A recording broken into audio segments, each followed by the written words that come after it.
En route pour l'épisode que j'ai trouvé le plus chiant jusqu'à maintenant, et c'est pas peu de le dire. Le Schtroumpf grognon est de retour pour une critique posée. Alors première scène avec Ellie, qui se prend pour De Niro ou Vincent Cassel, c'est absolument ridicule. Je me demande combien de fois j'ai utilisé ce mot depuis que j'ai commencé les critiques sur Last of Us, mais là franchement c'est plus possible quoi.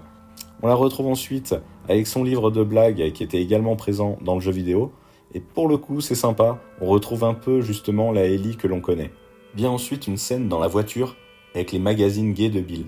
Alors autant dans le jeu vidéo ça a du sens, et en plus c'est drôle, autant là il n'y a aucun intérêt à voir cette scène, et en plus je la trouve presque malaisante quoi.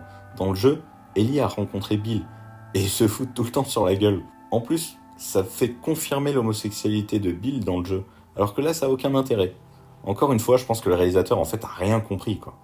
On les voit ensuite dormir dans la forêt, à côté de leur véhicule, à grelotter dans le froid. On est d'accord, c'est complètement con quoi, ils auraient dû dormir dans la voiture. Putain, mais ça m'énerve en fait de voir toutes les incohérences, les comportements qui sont juste illogiques, c'est franchement agaçant quoi.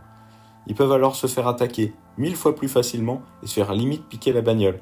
Bref, c'est totalement con, ça me fait complètement halluciner quoi. Et quand je lis toutes les critiques positives, je me dis mais le monde il devient débile en fait quoi.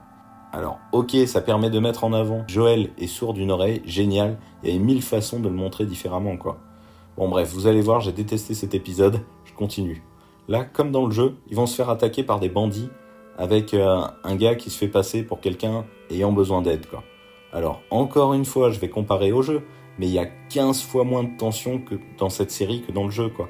Et cela à cause d'une réalisation ultra banale. C'est plat, c'est lent, c'est pas violent. Même l'aspect sonore est en retrait. On va ensuite découvrir cette bande provient d'une communauté plus grande, avec à sa tête une certaine Kathleen.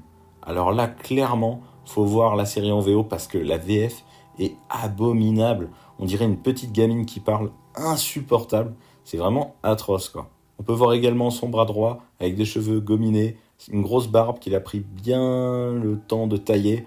Enfin, le côté hipster, là, c'est pareil, c'est ridicule, quoi. Mais tout est débile, en fait, je trouve. Hein. Là, on se croirait dans Buffy contre les vampires, avec un cratère au sol. Serait-ce la bouche de l'enfer ? Ça marche pas du tout dans le contexte de Last of Us, quoi. On termine l'épisode par Joël et Ellie qui se font surprendre par Henry et son petit frère. Bon, c'est une critique rapide, je suis désolé, mais en fait, j'ai pas grand chose à dire si ce n'est que c'est vraiment mauvais, quoi. Là, on est même plus sur du moyen, je trouve.